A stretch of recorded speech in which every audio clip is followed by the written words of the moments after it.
Exodo. Exodo chapter 6.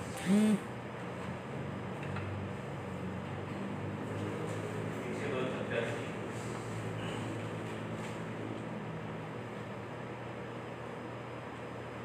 Exodo pangka-6, talatang 1. Sinabi ni Yahweh kay Moises, makikita mo ngayon kung ano ang gagawin ko sa Paraon. Hindi lamang siya mapipilitan pumayag na kayo umalis, itatabi pa niya kayo. 2, sinabi ng Diyos kay Moises, ako si Yahweh.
Ngunit ayaw na nilang maniwala pagkat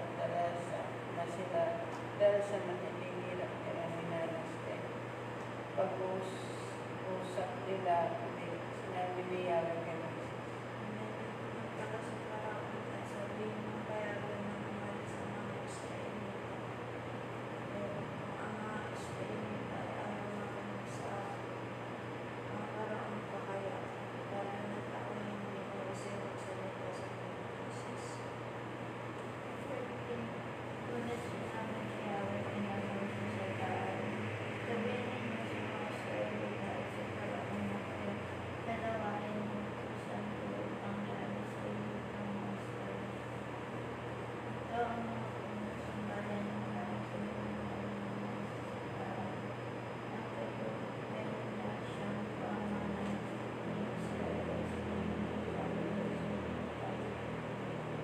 Labi 5, ang kay Simeon, sina Himri, Amin, Luhat, Hakim, Suha, at Saul, na anak ng isang Kananiya. Labi 6, kay Levi naman ay sina Gerson, Kohat, at Merari. Si Levi ay nabuhay ng 137 taon.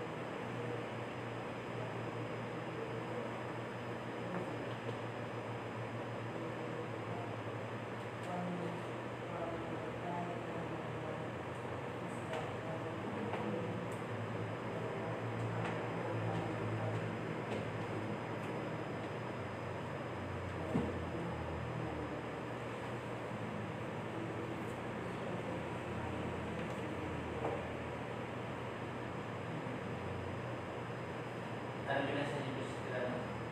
Si Bite?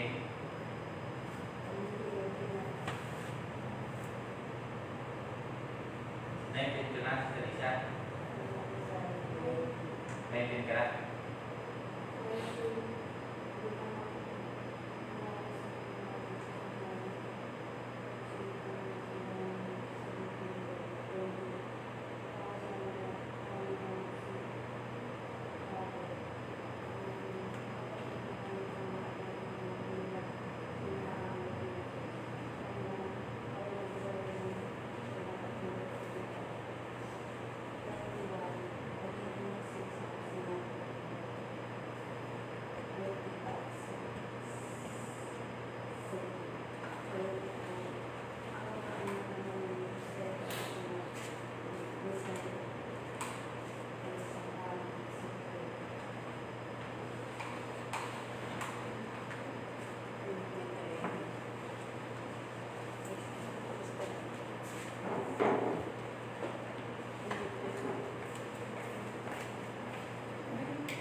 Sila ang sabi sa Paraon na palayain ng mga Israelita.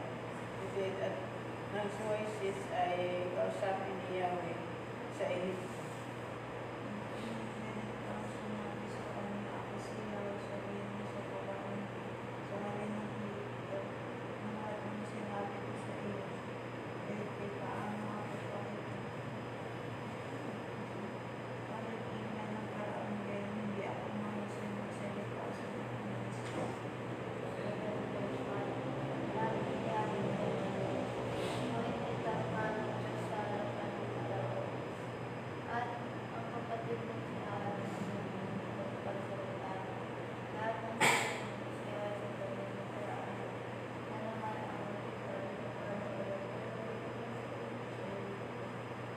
Talatan 3. Ngunit pagmamatigasin ko ang Paraon at gumawa man ako ng maraming kababalaghan sa Ehipto. Talatang 4. Ay hindi siya makikinig sa iyo. Kung magagayon, ipadala mo ko sa kanila ang bigat ng aking kamay. Parusahan ko ang buong Ehipto at ilalabas ko mula roon ang aking mga hukbo, ang aking bayan, ang mga Israelita.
paraon si Moises at 83 naman si Aaron na makipag-usap sila sa paraon. Ngunit sinabi pa ni Yahweh na Moises at Aaron sa pagsinabi sa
Kaya bukas ng umaga, dalhin mo ang tungkol na naging ahas at hintayin mo ang paraon.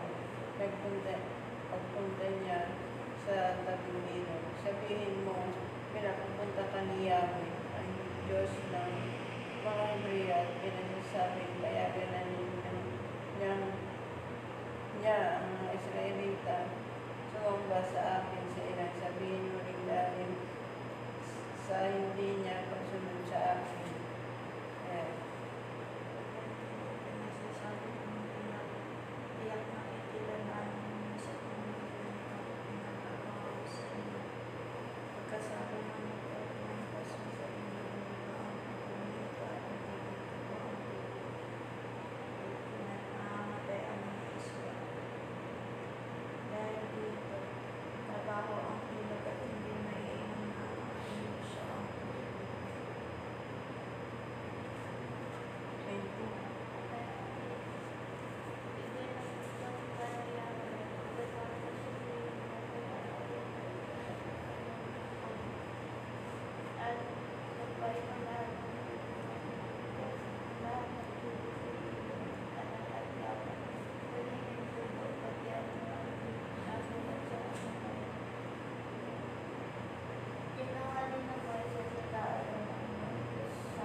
Namatay ang mga isda, umahaw ang ilog, harapat hindi mainom ng mga Egyptyo ang tubig ito. Naging dugo rin ang lahat ng tubig sa buong Ehipto. Dalawa, ngunit nagaya rin ito ng mga salamanggerong Egyptyo sa pamamagitan ng kanilang hihing na karunungan. Kaya lalong nagmatigas ang paraon. Ayaw pa rin lang pakinggan sila Moises at Aaron tulad ng sinabi ni Yahweh.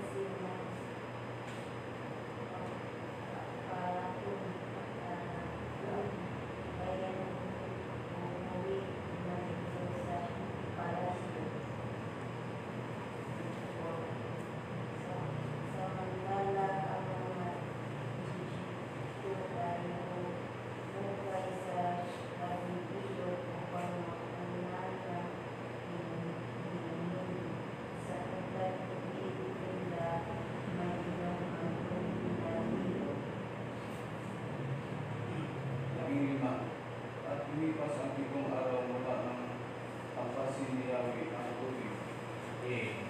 Tayo manalangin.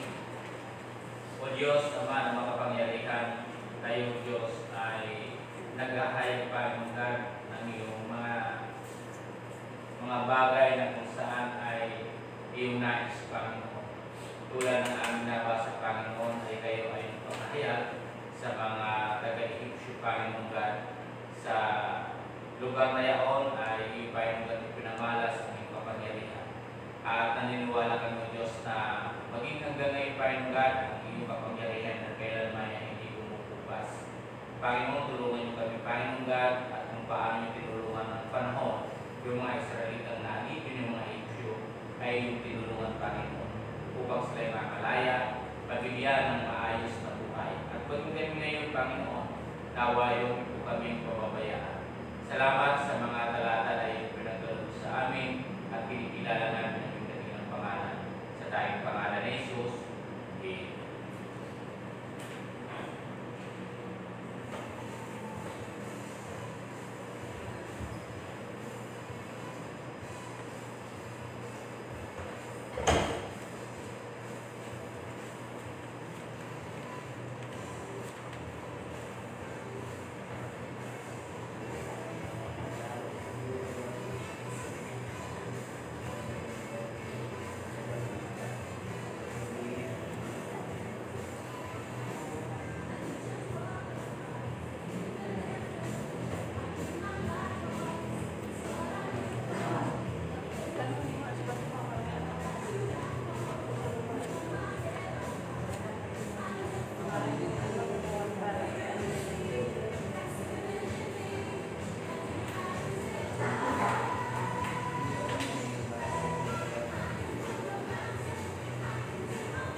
Amen.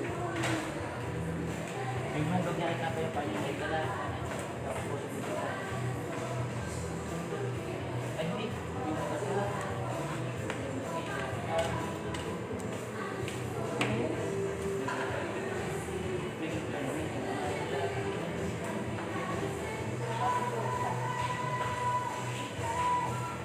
Katapat.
Good morning po sa ating lahat. Tayo po ay tumayo para sa ating pag-aawitan.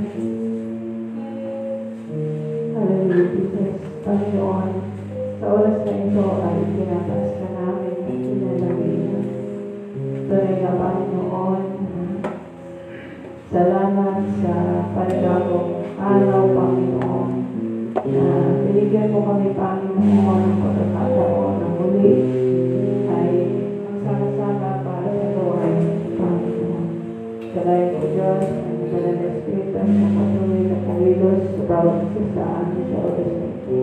Sa pangalan mo kami, Panginoon, sa iyo ako po yan sa pangalan ni Jesus. Amen.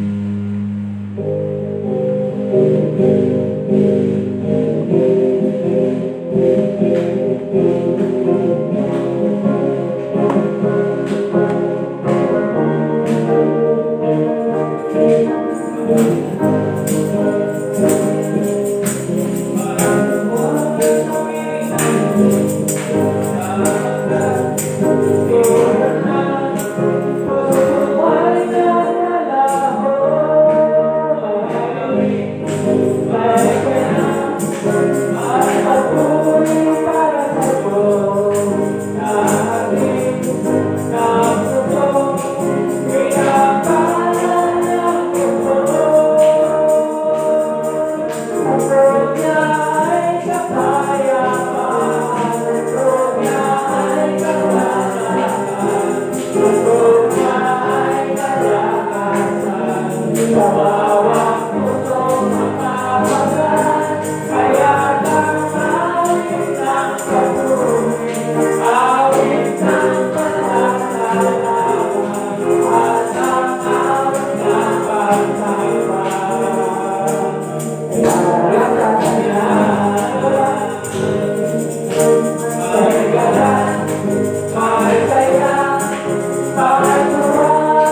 kabutihan sa amin. Sa iyong tuwiran sa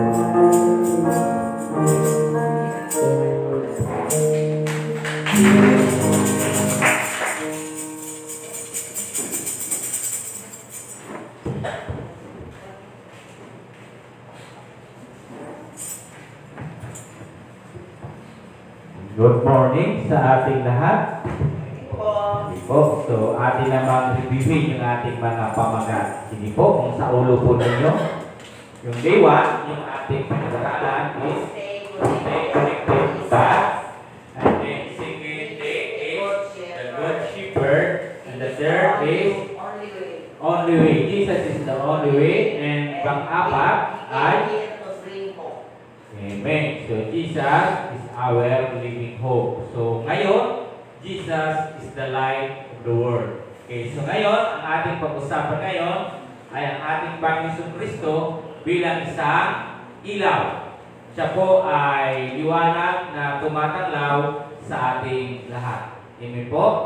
So, ako po ay samahan po ninyo sa aklat ng Juan, pangkatwalo, talatang 12.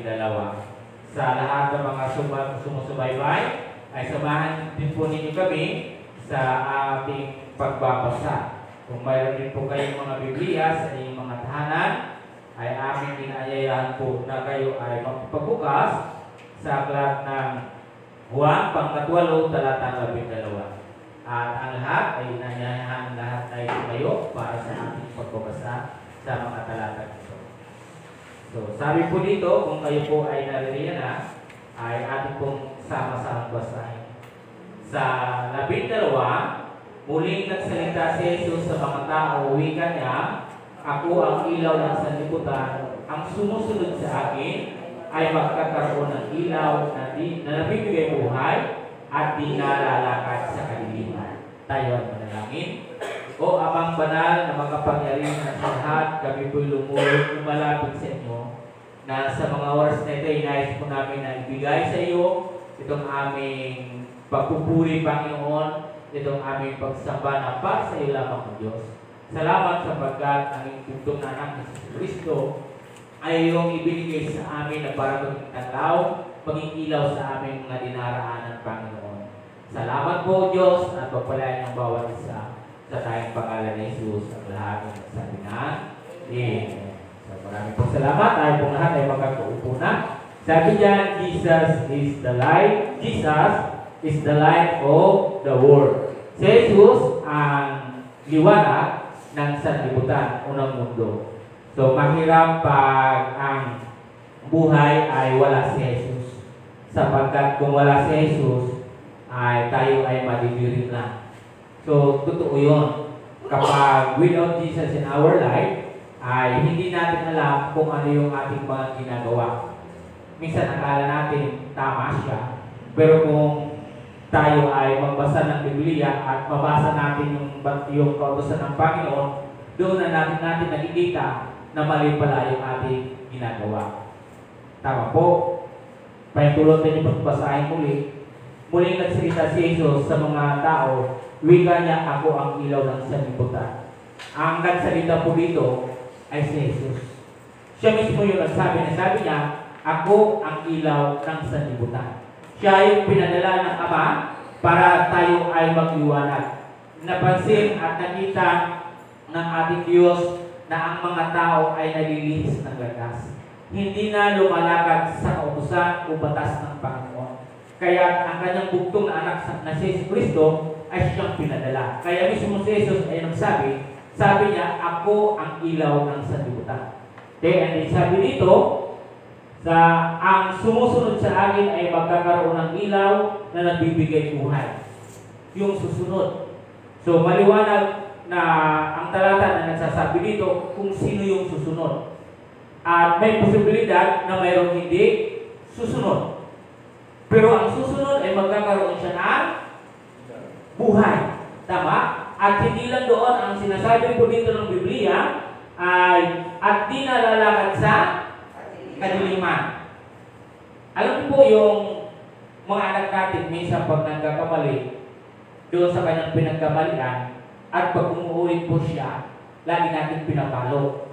Lagi natin sinasabihan, huwag mo nang ulitin. Patapos, pag inulit-ulit, di ba sinabi ko na sila huwag mo nang ulitin? At yun pa rin yung ginagawa. Di ba nagagalit po tayo? Di ba ayaw natin makita na gano'n ang ginagawa niya? Kasi gusto natin na siya ay lumakad ng tuwid. Sumunod sa gusto natin kung ano yung nararapat. Ganyan po yung ating Panginoon. Tama po ba? Kapag nakilala na po natin yung ilaw ng sanlibutan, kung tayo po ay sinabihan ng salita ng Diyos na ganito, dapat hindi natin paulit-ulit yun ang ginagawa. Sapagkat minsan pa na natin ginawa yun, minsan natin din tayo na nalaman at sinabihan ng salita ng Diyos na huwag gagawin. Pero sa dyan, sinasabi nga po rito na yung susunod ay magkakaroon ng buhay. Subalit yung hindi susunod, palagay po ninyo, itong buhay na binabanggit niya dito, buhay na makakasama mo ang Panginoon. Dahil ikaw ay sumunod sa Kanya. Subalit kung ikaw ay hindi susunod, hindi mo siya makakasama. Tama po ba? So kung tayo ay nagnanais na magsama natin ang ating Panginoon, siya yung tunay na ilaw. So ngayon, marami pong mga ilaw ngayon na ating nakikita sa paligid. Dahil pag may ilaw na po sa bawat mga lugar, ay palatandaan ay pagsilang ng ating Panginoon. Katulad po nitong ilaw na mayroon tayo ngayon. Pag pinatay po natin ito, mababasa kaya natin ito? Hindi, di po ba? Madilim lang tayo. Mangangapa tayo, hindi natin alam kung ano yung gagawin natin. Di ba? Maganda tingnan pag may liwanag. Kahit kayo, mapapawaw kayo pag makakita po kayo ng iba't ibang klaseng ilaw. Magsasabi ko, wow, ang ganda ng ilaw. Tama po ba? Pero ang pinakamagandang ilaw, mga kapatid, yung hindi ka namumuhay sa karimlan. At sasabihin sa iyo ng friend, wow, ang anak ko, ang ganda. Dahil hindi lumalakad sa karimlan, siya ay lumalakad sa liwanag. Ang sadya talaga ng Panginoon dito, na tayo lahat ay tanggalin sa kaliliman. Ang sadya ng Panginoon, na lahat tayo ay lumakad sa kaliwanagan. Maraming mga tao, sabihin man na, aminin man natin yung hindi, may lumalakad talaga sa kaliliman at may lumalakad sa liwanag. Pag nakasanayan mong lumakad sa kaliliman, ipaglalaban mo yun. Pag nakasanayan mong lumakad sa kaliwanagan, ipaglalaban mo yun. Ang pinakamaganda dito, kung bakit pinadala dito ng Panginoon ang kanyang bugtong na anak, na maging mga nasa kaliliman ay mapunta sa liwanag. Na hindi sila madiriglan. Tama po? Okay, so, noong unang panahon na sa panahon ni Moses, the light used in Moses' time was the pillar of cloud so that the Israelites could see where they were going as they travel. Okay, noong panahon, ginamit po ito ng ating Diyos. Okay, sabi dyan, the light used in Moses' time was the pillars of cloud so that the Israelites could see where they were going as they travel. Okay, so ang ginamit po dito ng Panginoon, nung hinango po nila, nung kinuha po ng Diyos sa pamagitan ng Moses yung mga Israelita, dahil alipin po sila ng Ehipto. So, sa paglalakad po nila, ang ginawa po ng Panginoon ay yung halining ulap. Pag sa umaga, ano ang gamit niya? Habang naglalakad po yung mga Israelita, anong gamit ng ulap? Liling. Sapagkat sa umaga, alam naman natin sa disyerto ay sobrang napakainit. So, ang ulap ay ginagawa ng Panginoon na liling sa mga Israelita para tuloy-tuloy po yung kanilang paglakad. So, maliwanag po yun, kaya lang nilililiman. And then pagkagabi, ano ang ginagawa naman po ng ulap ng ating Panginoon? Siya naman ay nagiging liwanag. Nagiging apoy po siya na siya magliliwanag sa mga daan o sa mga Israelita. Na habang sila'y naglalakad, yung halining ulap na yon, nagliliwanag po siya, na yung nagiging taglaw sa kanila, para sa paglalakad, nakikita nila kung ano yung kanilang dinadaanan. Kung mayroong mga hayop na mababangis, o kung kanilang nilalakaran ay mayroong matataas o mababa, o bako-bako, kaya mayroong pong liwanag. So ayaw ng Panginoon na mapahamak ang kanyang bayan. Ito din sa panahon natin ngayon, ayaw ng Panginoon na mapahamak yung kanyang bayan, yung lahat ng mga mananampalataya. Noong panahon na yon ay sa araw at gabi, ay, ang mga Israelita, sila ay natatanglawan. Okay? Sa bawat umaga, andun yung ulap, sa bawat araw, pero may liwanag pa rin po yun. At sa gabi naman, talagang andun yung biyaya ng Panginoon sa mga Israelita. Ayaw niya na ang mga Israelita ay mapahamak sa kanilang dinaraanan. Tama po? At alam po ba ninyo na kung bakit pinadala ng Diyos ang kanyang anak? Na ayaw din niya na tayo ay mapahamak. Marami na kasi ngayon yung mga taong nalihis na po ng landas. Hindi na lumalakad sa tama. Kaya kailangan talaga natin yung liwanag. Na walang iba, kundi si Jesucristo. Siya mismo yung nagsabi po dito sa Juan 8:12, ako ang ilaw ng sanlibutan. Di ba? Kung kayo ay susunod, kayo ay magkakaroon ng buhay. Sabi diyan ng ating Panginoon. At sabi diyan, hindi na kayo lalakad sa kadiliman. Kaya kung tayo ay lalakad sa kadiliman, mahirap. Di ba? Mahirap po maging sa loob ng bahay pag walang ilaw. Hindi maganda. Pag brown out, ano ang nangyayari? Mananatig ka ba sa loob ng bahay? Anong kadalasan ginagawa ng mga tao? Pag brown out, paggabi. Lumalabas kasi naghahanap sila ng liwanag. Sana gano'n sana yung mga tao po kapag pag naniring lang, lumalabas para makita yung liwanag. Sana ganyan din tayo na sa mga bagay na ating mga ginagawa, sana maliwanag yung lahat ng ating ginagawa. Tama po? Okay. So, 4 na bagay, ano ba yung magagawa sa atin ng liwanag? Sabi diyan, what can the light do in our lives? So sabi diyan, ano ang magagawa ng liwanag sa ating buhay? Ano ang tulong dito sa atin ngayon? Napaka-importante po ng diwa ng Pasko si Jesus. Isinilang siya para magtanaw sa atin. Na alala niyo po ba yung panahon na kung saan mayroong tala? Di ba yung tala? At mayroong 3 bago na pag sinabing bago po mga kapatid ay wise niya. Sila po ay mga matatalino. Okay. So, ano po yung naging gabay sa kanila? Papunta doon sa may nanganak. Pero isinilang natin. Ano yung naging gabay po nila? Yung liwanag. Kapag wala pong liwanag, mahirap po talaga. Di po ba? Siya lang kasi yung tutulong sa'yo para iyong masumpungan yung iyong pupuntahan. Upang makarating ka sa lugar na iyong pupuntahan, kailangan mo talaga ang liwanag. Kung kaya ngayon, kailangan mo si Jesus. Siya lang yung pinakakaibang liwanag talaga. Tama po ba? Siya lang talaga yung nagtingning, kakaibang ningning. Kakaibang ningning talaga yung binigay niya.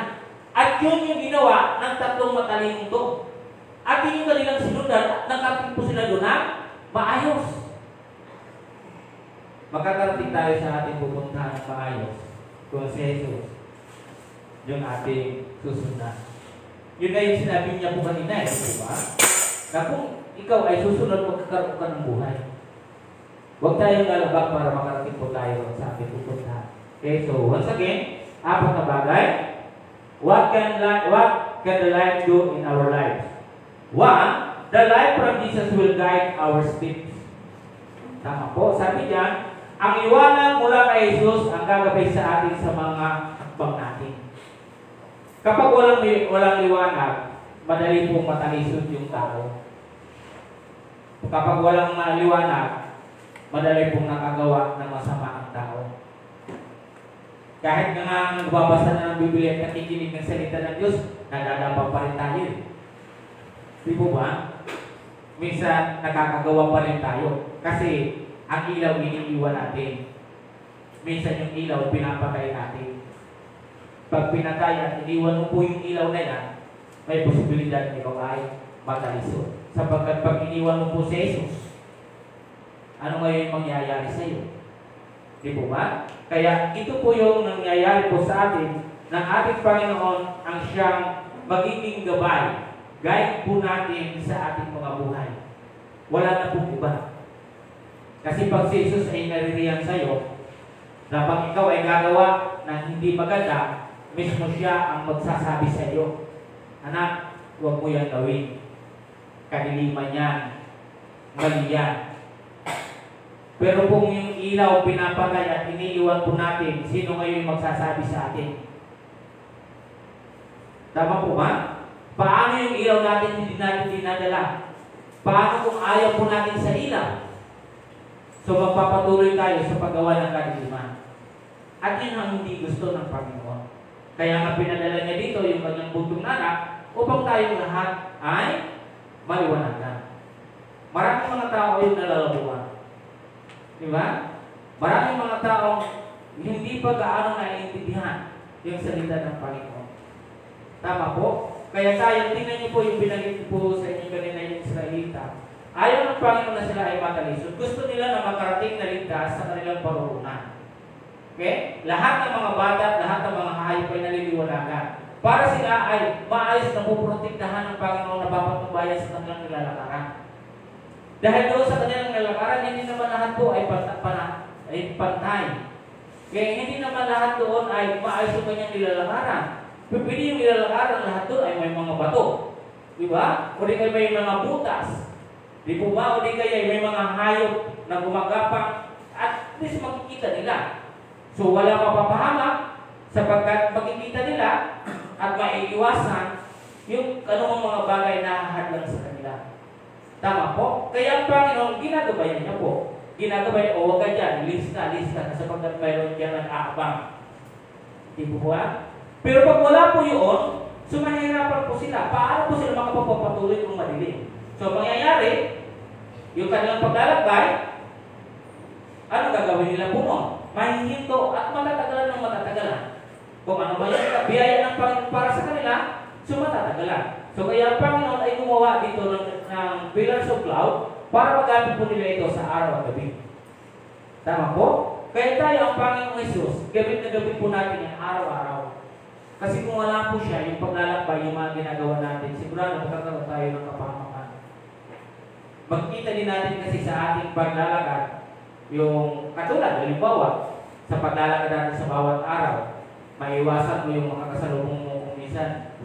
Kung madilim, hindi mo naman sila maiwasan eh. Sigurado, mababangga mo siya. Tama, brother na? So, yun yung pinakagamit na iiwasan natin. Tama po?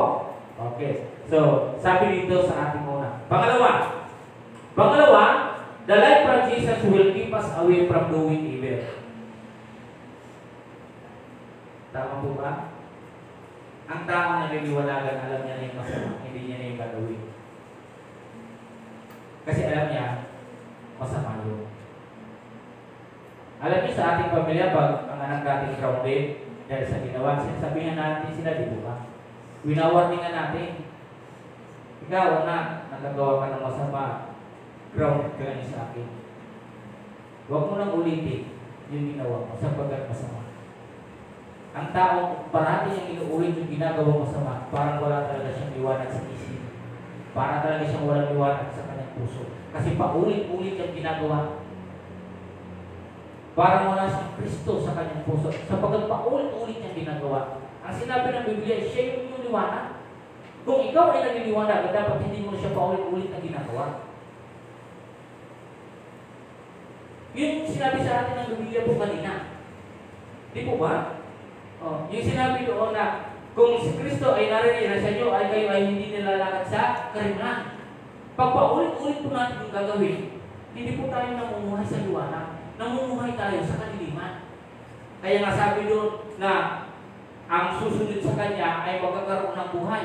Pero kung gano'n lagi yung ginagawa natin, alam naman natin mali yun, pero ulit-ulit natin ginagawa, anong ginagawa po natin nun? Parang tinutuya-tuya natin yung Panginoon. Parang magulang lang po yan, ano? Dahil palaging sinasabi, matapos ulitin mo naman, paulit-ulit pa yung sabi ng iba ay sa magpaputong mga salita, parang sirang plata. Di ba? Ikaw ay naririto, ito ang Panginoon, ipinadala dito, sabi niya, the light from Jesus will keep us away from doing evil. Di ba? So, pag alam na natin masama, don't do that. Malingay. Di po ba? Kasi, once na ikaw ay gumawa po niya, maliwanag po na hindi ka nagpapatuloy kay Jesus. Ipinagpapatuloy mo pa rin yung kadiliman na nasa sayo. Kapag naliliwanagan yung puso, kapag naliwanagan po yung isip, lahat ng ginagawa natin, maliwanag. Tama po? Clear para sa iyo yun eh. Kaya hindi mo na siya gagawin. Kasi bawal talaga yan na gawin sa atin bilang Kristiyano. So once again, stop doing evil. Kasi pag tayo ay patuloy na gumagawa na, sasabihin ko sa inyo, wala si Jesus sa ating isip at sa ating puso. Ikaw ay nandariyan pa rin sa kadaliman at hindi ka tapat talaga naliliwanagan. Tama po ba? So, stop po natin yung gumawa ng kamalian. Once na si Jesus ay naririnig sa atin, hindi kanya tuturuan na gumawa ng kamalian. Ang lagi niyang ituturo sa iyo ay kung ano yung baka makatutulong na maging matuwid ka. Maging banal ka. Hindi kanya uudyugan na, sige gawin mo yun. Hindi gano'n. Kaya nga siya pinadala dito para tayo maliwanagan. Kasi ang dami na nga pong release ng nanas eh. So lahat tayo, stop doing it. Sapagkat, iyon sa dyan ng Panginoon kung bakit pinaalalahan tayo na si Jesus ay ilaw ng sanlibutan. Pangatlo, apat lang po ito mga kapatid. The life from Jesus will be our testimony to our neighbor. Tama po ba? May bubasahin pa ko sa inyo dito sa talata na ito sa aklat ng Matthew. Sabi po dito sa Matthew chapter 5, sabi ko rito basahin ko po. Sabi niya dito sa chapter 5, verse 14, kayo'y ilaw sa sanlibutan. Sino po yung tinutukoy dito? Kayo'y ilaw ng sanlibutan. Pag sinabi, kayo'y ilaw ng sanlibutan, doon sa John 8:12, sabi doon, ako ang ilaw ng sanlibutan. Sino yung tinutukoy ng talata? Si Jesus. Ito ang aking babasahin dito, sino yung tinutukoy? Tayo. Di ba?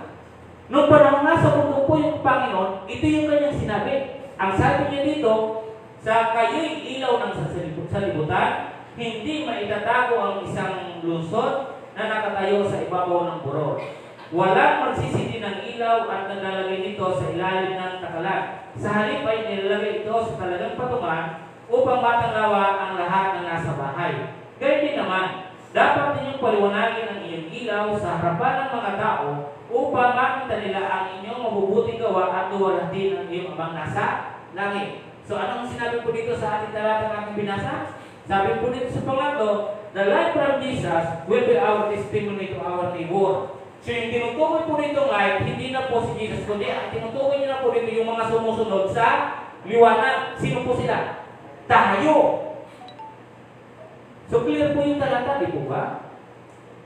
Kaya kung ikaw ay naliwanagan ka na ni Jesus, tatawagin ka na ngayon, anak na liwanag. Anak ni Jesus, anak ng Diyos. Kasi hindi ka tatawagin anak ng liwanag o anak ni Jesus o anak ng Diyos kung hindi ka lumalakad sa liwanag. Ikaw ay anak na kadiliman. Tama po ba? So sabi niya, the life from Jesus will be our testimony to our neighbors. Kapag mayroon ka ng ilaw na nakikita na nila at hayag sa kanila ang iyong ginagawa, at pag yun ay nakita nila, ito naman yung paraan natin para sila ay uwalhatiin ng Diyos. Sasama kayo kay Sister Alvin. Ano ba yung ginagawa nila dyan sa simbahan? Di ba? Sasama kaya ako doon sa mga kamayo. Bakit kayo saan pumunta doon sa simbahan? Di ba? The life from Jesus will be our testimony. Nakikita nila na ngayon yung pagbabago sa buhay natin. Ano kaya ginagawa ni Brother Fernando? Ano kaya ginagawa sa inyong simbahan? Nakikita kasi sa kanya yung mabubuting bagay. At dahil sa nakita yung mabubuting bagay, siya ngayon gusto pumunta para walang tingin ang Panginoon. Yun yung sinasabi po doon sa Matthew. Pero kung ang laging nakikita sa ating kaliliman, mayroon din pupunta sa iyo, Brad, saan ka pupunta? Doon. Saan? May inuman doon eh. Sama ko. Kasi parehas sila eh, di ba? Ano mo, may tambay nyo na walo. Nagiinuman. Di ba? Sumama ka doon, pang-siyam ka. Pang-siyam nanginginuman kayo mag-iinuman. Di ba? Ganun po yung kaya, ito yung sinasabi niya ng Panginoon eh. Di ba? So, ito yung ating testimony. The light is our testimony.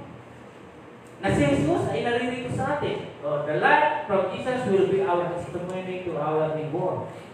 Ganun po yung nangyayari po sa tao. Di ba? Mabibigla ka sa kaibigan mo na lang eh. Minsan magtatanong na lang sa'yo, ano bang meron dyan sa inyo? Bakit lagi ba dyan pumupunta? Kasi diyan, kung bakit nagtatanong na yan sa inyo, huwag kang magtaka sapagkat may nakikita siyang bago sa iyo. Hindi naman siya magtatanong ng gano'n na lamang kung walang nakikita ng bago sa iyo. Di ba? Dahil may nakita siyang bago, gusto ko rin pumunta. So anong sinasabi po dito? Na magkita ang iyong mabuting gawa at sila ay luluwalhati nila ang sasama sa iyo eh. Kasi gusto na rin niya yung nakikita sa iyo. Kasi nagkakaroon ka na ngayon ng clear testimony para sa kanila. Hindi siya dati kasi ganyan eh. Kaya nagtataka ako eh. Yan yung totoo na bakit pinadala dito ng Panginoon Jesus para yung tao talaga ay maliwanagan. At maaga niya rin yung tao papunta sa doon sa ating Panginoon. Hindi mo maaga yung isang tao doon sa gusto mong gawin sa kanya hanggat hindi nababago yung buhay natin. Diba? Ito yung life. At sasabihin ko sa inyo mga kapatid, kapag tayo ay namumuhay sa liwanag, ikaw ngayon ay anak ng Diyos, anak ng liwanag. Hindi masasabing ito ay anak ng kadiliman. Sapagkat ang anak ng kadiliman, ang ginagawa po niya ay lahat katartaluhan. Lahat ay kasamaan. Hindi magaganda labag sa Panginoon. Pag lahat sila ay gumagawa niya, ang nilalaban niya, hindi ang linalaban na yung batas ng Diyos. Ang ugali po ng mga anak ng nasa liwanag, pinipilit, nagiging matyaga, na para sundin kung ano yung sinasabi po ng salita ng Diyos. Kahit mahirap, ginagawa natin. Sa totoo, mahirap maging liwanag. Pero kung ang Panginoon ay narayan sa iyo, madali maging maliwanag. Tama po? So, yan yung isang magandang bagay. Okay? Yan yung pangatlo natin. At ang ating panghuli, mga kapatid. Ang panghuli, the light from Jesus shines in entirety of our being. Sabi niya, ang liwanag mula kay Jesus ay nagiging sa kabubuan ng ating pagkatao. Kaya, katulad ng binanggit natin kanina. So, kakaiba po siya. Iba po yung dinadala ng liwanag sa atin. Na kahit ano pang mga bagay yung iaalok sa iyo, kakaiba na yung nagliliwanag sa iyo. Iba na yung iyong pananaw, iba na yung iyong isip, sapagkat iba yung naririyan sa iyo.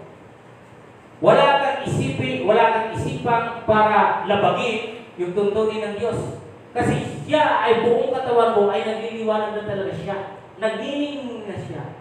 Dahil kapares ka na ng ating Panginoon Jesus. Bakit po nagsabi po siya ng ganito? I am the light of the world. Di ba? At sabi ni Jesus, ito sabi, you are the light.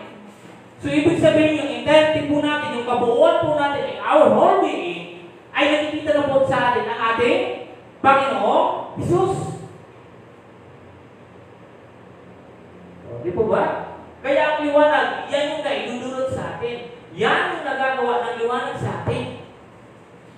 Nagiging parang ang Panginoon. Di po ba? Yung liwanag ay naririyan. Kasi sinusunod natin, naliliwanagan ka. Kaya kung ano yung liwanag na mayroon si Jesus, napunta sa'yo. Kaya nga sinabi, you are the light eh. Nag-reflect po sa atin yung glory ng Panginoon. Tama po ba? Kasi ginagawa mo ng maayos, sinusunod mo po. Di po ba? Kaya yung dala-dala po natin ngayon, hindi po yung biro. Kung sinabi ng Panginoon doon sa John 8:12, I am the light, at sinabihan ka ngayon, you are the light, ibig sabihin, nag-reflect ngayon yung liwanag sa iyo ni Jesus. Tama po? Ulitin ko po, sabi, the light from Jesus will be our the light from Jesus shines in entirety of our being. Ang liwanag mula kay Jesus ay naglilingning sa kabuuan ng ating pagkatao. Masarap di buwan. Sasabihin sa'yo, ay anak niya ng Diyos. ay mga banal yan. Kaya huwag kayong magagalit, brother Manny, pag sinabahin kang banal. Kasi yung ibang mga Kristiyano nangunguntok kasi ayaw magpasabi ng banal. Ano gusto niyo sabihin sa'yo? Ay, ano yung anak ng demonyo. Gusto niyo nun? Pag sinabihan po kayo, no? Pasalamat kayo sapagkat the light reflects. Nag-reflects po yung light sa iyo, yung light na mula kay Jesus, nag-reflects sa iyo. Pagkatapos, pag sinabihan ka, ay, anak yan ng mga liwanag. Kasi ang tingin kasi natin, parang nakaka-insulto. Kasi bawat dumada, ay, hindi naman yung mga banal, nakasuot naman sila ng ganito. Di ba? Kasi dati, nagsusuot lang tayo kung ano-ano lang yung pwede natin suot, parting lang tayo ng siga. Di ba?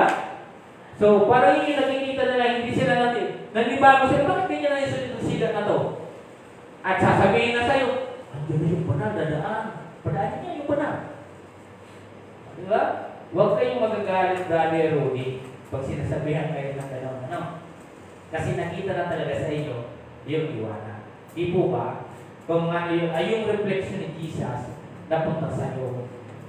Sabi ng Panginoon Jesus, I am the light of the world. Now, you are the light of the world. Tama? So, pwede ba natin palampakan ng Panginoon? So, bagayan na, nakapunta niya dito na gusto ng Panginoong Jesus na kung ano siya, makita dito sa mga tao. Na maliwanag sa atin yung ating tinatahan. Ang pagsilang ng Panginoon ay para lahat tayo ay maliwanagan. Tama po? Sa ating pagtatapos, samahan po ninyo ako sa aklat na Juan, chapter 12, 35 hanggang 36.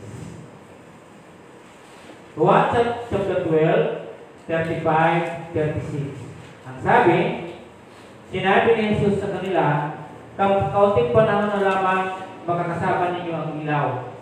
Lumakad kayo samantala kasama pa ninyo ang ilaw upang hindi kayo dilimin. Hindi alam ng lumalakad sa dilim kung saan siya pupunta. And then, samantala kasama pa ninyo ang ilaw, manalo kayo sa ilaw upang kayo maging mga tagasunod ng ilaw. Tama? Ang lumalakad sa dilim, hindi nila alam kung saan sila pupunta.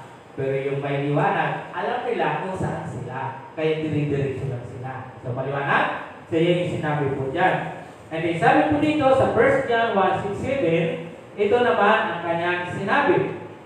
So, unang 1, chapter 1, 6 hanggang 7. Kung sinasabi nilang tayo kaisa niya, ngunit namumuhay naman sa kadiliman, nagsisinungaling tayo at hindi namumuhay sa katotohanan.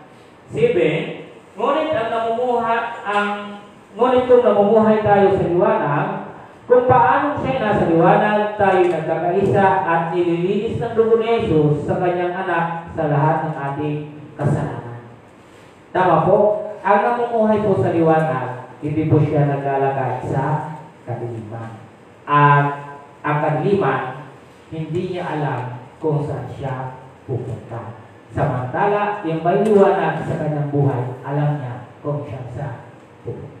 Okay? So, tayo pong lahat at tayo po'y manalangin sa ating Panginoon. Tayo pong tumayo. O Diyos, kami po'y nagpapasalamat sapagkat kayo, Diyos, ang liwanag, Panginoon. Kayo, Diyos, ang sinag, Panginoon. Tumatanglaw, Panginoon, at kami nataglawan, Panginoon, kung kaya kami ngayon ay mga anak sa liwanag, Panginoon. O Diyos, salamat sa umagang ito, Panginoon God, in our service, O Lord.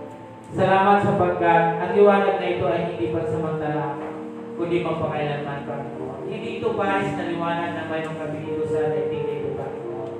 Ang liwanag na nanggagaling sa iyo, Panginoon God, liwanag na ito, Diyos, na nagbibigay buhay. Salamat sapagkat ang liwanag na ito hindi kami lalakad sa kalitahan, kundi lalakad kami, Diyos, sa kaliwanagan, Panginoon. I pray sa lahat ng naririto, mapagpala niyo ang bawat isa. Liwanagin niyo kami lahat, maging lahat ng mga sumusubaybay sa amin, Panginoon. Dalangin ko, Diyos, ang bawat isa na sino man yung marahil ay mayroong nalalabuan, Panginoon, sa buhay. Naway kayo lumago sa bawat isang liwanagin kami lahat, Panginoon. Ipakita niyo sa amin, Panginoon, yung mabubuting bagay sa liwanag, Panginoon. O Diyos, I pray, Panginoon, sa bawat isa, yung mga nasa ibang bansa namin mga kapatid, at parang namin dinadalangin sa inyo. I pray kay Alicia, kay Grace, Panginoon, kay Irene, Aliani, Annabelle, Angelo, Juan, and relatives of all our members, O Lord. Naway pagpalain niyo po sila, maging si Glenn, Panginoon, kayo daw ang pangunahan. Kayo na rin, and our followers, social media, Panginoon God, I pray for them, O God, to bless them, O Lord, na naway maliwanagan po sila, Panginoon God. Illuminate, Lord Jesus, your words, O God. I pray, Panginoon, na patuloy po silang tulungan.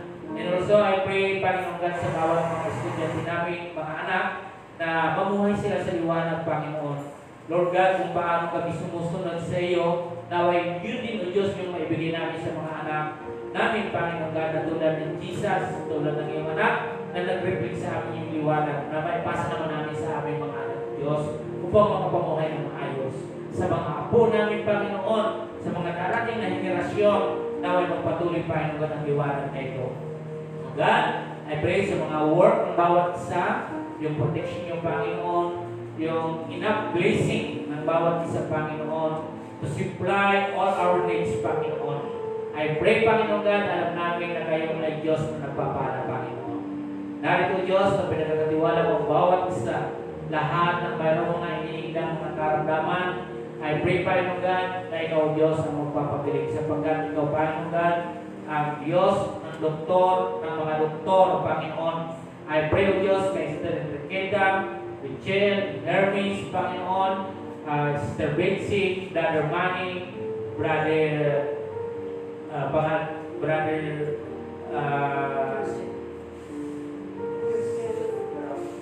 Josephus, Panginoon, naway patuloy mo siya, ingatan din, Panginoon.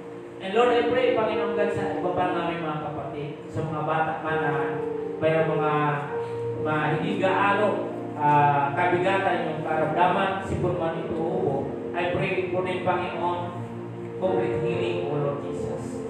Lord, salamat at even in our physical health, Panginoon God, of course, our spiritual health, O Lord. Na ano man yung kahinaan nito, hindi lang physical yung aming hinihingi. Even Lord, yung spiritual na kalagayan namin, ang kagalingan din, Panginoon.